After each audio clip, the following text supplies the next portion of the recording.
So picture this. You're a student, maybe middle school, or like your freshman year of high school. Right, that classic awkward phase. Exactly. And you are sitting in the passenger seat of your parents' car on the way to school.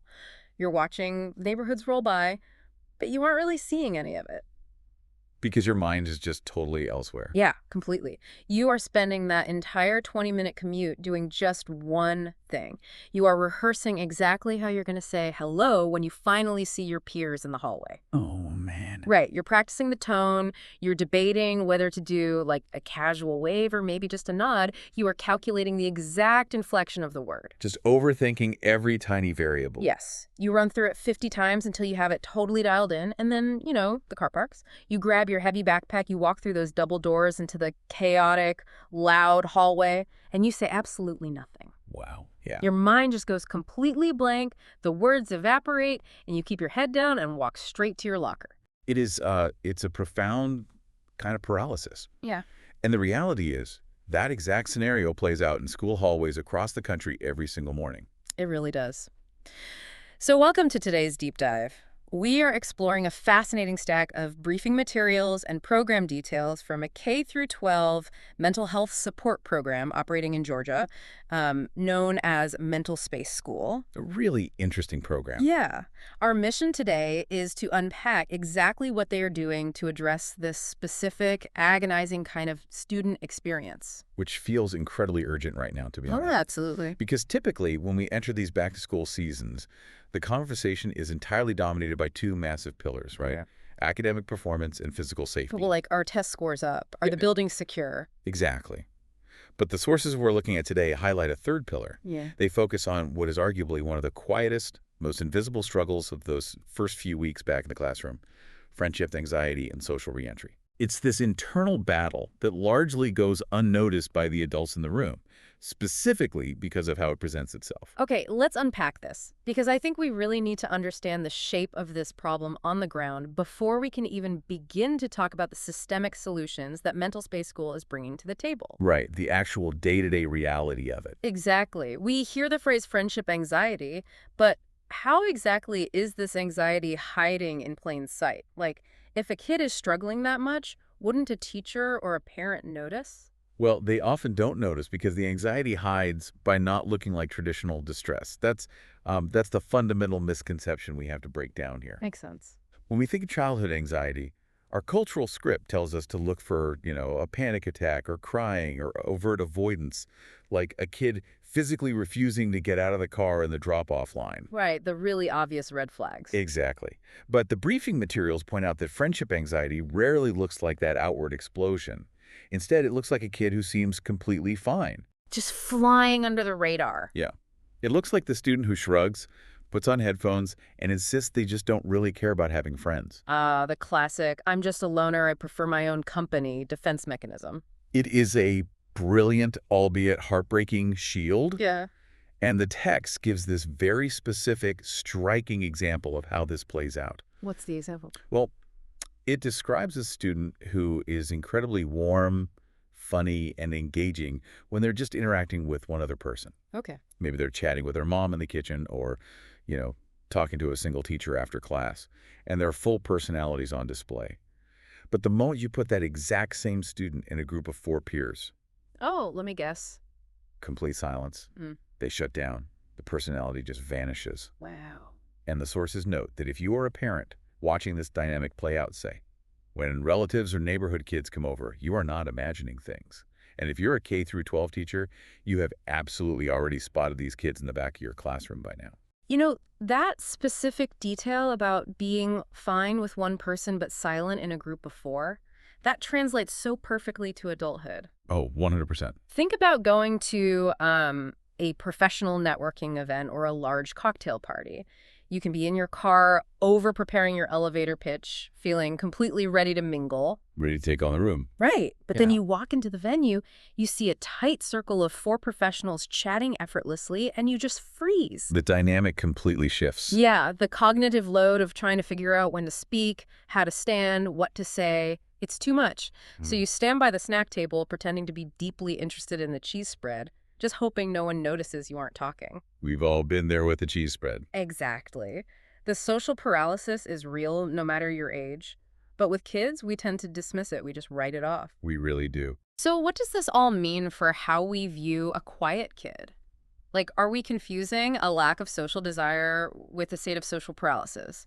Are we just writing this off as typical teenage angst when it's actually something much more restrictive? What's fascinating here is how the source material reframes that exact behavior. It challenges educators and parents to stop viewing that silence as natural introversion or teenage apathy. Right. It asks us to see it as active, hidden anxiety. The student who says they don't care about having friends usually cares deeply.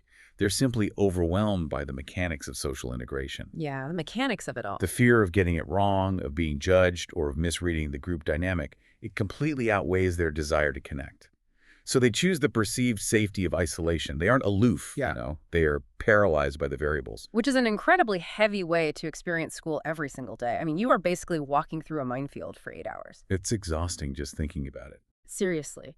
But what gives me a lot of hope in reading through these materials is that the interventions, the ways to actually help these students on a day-to-day basis, they aren't these massive disruptive overhauls. Far from it. In fact, the source offers some highly counterintuitive advice for educators here. Counterintuitive how?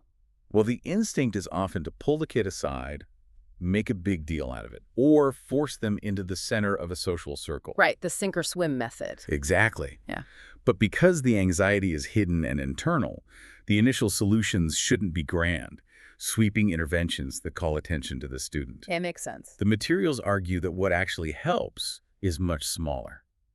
We're talking about subtle systemic shifts within the daily school environment. Subtle shifts in the environment. Walk me through what that actually looks like in, say, a middle school classroom. It fundamentally comes down to the power of structured contact over open-ended contact. Okay, structured contact. Yeah, the materials list some very concrete examples. Think about the classic teacher instruction. Okay, everyone, we're doing a project, go find a partner. Oh, panic. Immediate panic. Right. For a socially anxious student, that instruction induces immediate heart-pounding panic. They have to scan the room, evaluate who might say yes, approach someone, and risk public rejection. It's terrifying. It is. So the micro-solution, the teacher simply assigns a partner from the start. Oh, wow. Which completely removes that agonizing process of having to ask, will you work with me? You bypass the social audition and get straight to the work. Exactly. And you remove the ambiguity.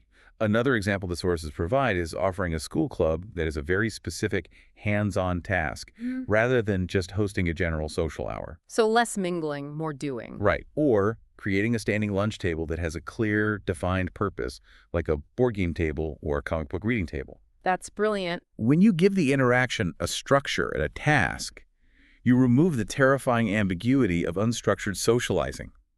The student doesn't have to worry about how to be interesting or how to keep the conversation going. They just have to focus on the task at hand alongside someone else. The shared task becomes a bridge. I keep thinking about how stressful that open-ended, go find a partner time is. It is essentially a popularity contest disguised as a classroom transition period. There really is. And it brings up this really provocative thought for me as we read through this. Have our schools been getting socialization backwards this whole time? What do you mean? Well, we seem to universally prioritize this free-form, chaotic mingling, whether it's recess, unstructured cafeteria time, or free periods, under the assumption that kids will naturally just figure it out and build social skills. Yeah. But listening to this, maybe we should be prioritizing structured, task-based connection right from the jump. The materials actually make a compelling argument for exactly that. Unstructured time requires a massive amount of high-level social navigation skills. It really does. You have to read subtle body language, interpret sarcastic tones, figure out how to physically insert yourself into a standing circle without interrupting, and know how to gracefully exit a conversation. That's a lot of variables to process. Too many. For a student already battling friendship anxiety, that cognitive load is simply too high. Their system crashes. Structured contact lowers the stakes. It provides a scaffolding for connection so the student can build confidence in small, manageable increments. But let's be real about the limits here. A standing lunch table with a clear purpose is a fantastic micro-solution. An assigned science partner is a great tool. Definitely. But sometimes those subtle environmental shifts aren't going to be enough to break through that deep level of paralysis, right? No, they won't always be enough. Like if a kid is spending 20 minutes rehearsing a hello in the car, a board game at lunch might not fix the root issue. What happens when the scaffolding just isn't enough? That is exactly where the source material transitions from environmental adjustments to clinical intervention. There is a deeply powerful, highly visual phrase used in the text that we really need to highlight. Let's hear it. It says that clinical therapy steps in when the worry stays big enough to shrink a student's world. Wow, shrink a student's world. That is such a heavy way to describe anxiety. It really paints a picture. It's not just a bad feeling in their head, it is an active force making their physical life smaller. It's the reason a kid drops out of the school play they used to love. It's the reason they stop going to the cafeteria and eat in the library, or why they stop raising their hand in a class where they know all the answers. Exactly. The boundaries of their life literally contract. And when you see that world starting to shrink, that is the indicator that therapy has become necessary. But the text makes a vital distinction about what therapy actually provides in the specific context of social anxiety. What's the distinction? It argues that therapy gives students a place to practice, not just a place to talk. Here's where it gets really interesting for me, because this concept of therapy as a practice field rather than just a venting session is fascinating. It changes the whole paradigm. It does. We all have this deeply ingrained cliche image of therapy where a patient just lies on a leather couch and talks about their feelings while a professional nods and takes notes. Very Freudian. Right. But for a K-12 kid dealing with intense friendship anxiety, a kid who is already rehearsing greetings in the vacuum of their parents' car, why is the active practicing element so crucial? Well, consider what happens when that student rehearses in the car. They are in a closed loop. They aren't getting any feedback. Right. It's an echo chamber. Exactly. A therapist, on the other hand, provides a safe, responsive, low-stakes environment to actually test out those social interactions dynamically. Think of it less like a doctor's office and more like a flight simulator for social interaction. A flight simulator. I love that. The therapist can role-play scenarios. They can say, okay, I'm going to pretend to be the kid at the locker next to yours. Let's practice making eye contact. Let's practice what you say when there's a lull in the conversation. So they get real-time reactions. Yes. The student receives immediate, non-judgmental feedback. They are building the actual muscle memory for socialization in a safe space before they ever have to deploy those skills in a loud, unpredictable hallway. That bridges the massive gap between knowing what you should do and actually having the physiological capability to do it when the pressure is on. It gives them the reps they need. Though I should mention, the source material does include some important ethical grounding here, which is meant to set realistic expectations for any family considering this route. Important to note, yeah. The text is very clear that only a licensed clinician can make an actual medical diagnosis of anxiety. And furthermore, they state that no one can promise a specific timeline or a guaranteed outcome. Therapy is a progressive process. It is not a switch you flip to instantly cure social hesitation. Which is an important grounding reality check. But, as I'm reading this, a major logistical hurdle jumps out at me. What's that? If therapy is this vital flight simulator for students whose worlds are shrinking, how do we actually get these kids into the simulator? The access problem. Exactly. Anyone who has tried to navigate the mental health system lately, especially for pediatric care, knows that the wait lists are agonizing. A parent might realize their child is in crisis in September, call 5 different clinics, and not get an intake appointment until Thanksgiving. And waiting 3 months is completely unacceptable when a child's world is actively shrinking today. Right. This is where we transition into the actual operational mechanics of MentalSpace School. According to the briefing materials, their core offering isn't merely that they provide therapy. Their primary mission is providing access without a wait. Access without a wait. That sounds incredible on paper, but I have to play devil's advocate and push back on the logistics here. Go for it. How does a K-12 public school system actually deliver immediate therapy? What is the physical mechanism for a 7th grader to get help on a random Tuesday at 10 a.m.? The mechanism is a highly integrated, school-based telehealth model. The materials detail that they offer same-day teletherapy. Same day? Same day. Yeah. So if a school counselor identifies a student in distress, they don't hand the kid a pamphlet and tell the parents to make some calls. The student can be guided to a secure, private room, perhaps an office in the counseling center, or the nurses sweet-handed a secure iPad and connected with a licensed therapist that exact same day. Wow. So the infrastructure is physically embedded within the school day itself. But I mean, is it just a random call center of therapists on the other end of the screen? No, and that is a crucial distinction in the text. MentalSpace provides dedicated therapist teams for each specific school. Oh, so they know the school. Exactly. This means the clinicians on the other end of the screen actually understand the specific culture, the ecosystem, and the nuances of that campus. That's huge. It is. They know if a certain class is notoriously stressful or if there was a major incident at the homecoming game. They aren't strangers. They're an extension of the school's staff. That makes a massive difference in building trust. And the services extend far beyond individual therapy. The text outlines that these dedicated teams handle crisis intervention, suicide and violence prevention protocols, staff wellness programs for the teachers, and even family counseling. It's a full-spectrum safety net. It really is. And the outcomes they cite in the materials are designed to prove that this model of immediate embedded access actually works. They report an 89% improvement in student attendance among participants. Wait, 89%? Yes, 89%. That directly ties back to that shrinking world concept. If attendance is up that dramatically, it means the physical avoidance has stopped. The world is expanding again because they are actually showing up to the building. That's staying in the building. They also report a 92% reduction in anxiety symptoms, alongside an 85% family satisfaction rate. Okay, those numbers are seriously impressive, but I am still stuck on the financial reality of this. The cost. Yeah, implementing secure teletherapy suites, providing same-day access, retaining dedicated teams of licensed professionals, it sounds incredibly expensive. How does a public school district actually afford this? It's a fair question. And more importantly, who is footing the bill? Because if a parent is already stressed about their kid hiding in the bathroom during lunch, slapping them with a massive out-of-network therapy bill is just going to paralyze the family, too. That financial friction is exactly what the MentalSpace operational model is designed to eliminate. Okay, how? The briefing materials dive deep into the nuts and bolts of how this is funded, and it's structured around existing insurance frameworks rather than out-of-pocket costs to the school or family. Oh, interesting. They've essentially hacked the insurance maze to make it as accessible as possible. For instance, the text clearly states that for Medicaid patients, the cost of the therapy is $0. $0. Wow. That removes the single biggest barrier to entry for lower-income families. It completely changes the landscape of access. And for those students who are not on Medicaid, the materials note that MentalSpace is in network with almost every major insurance provider in the state. Really? Like who?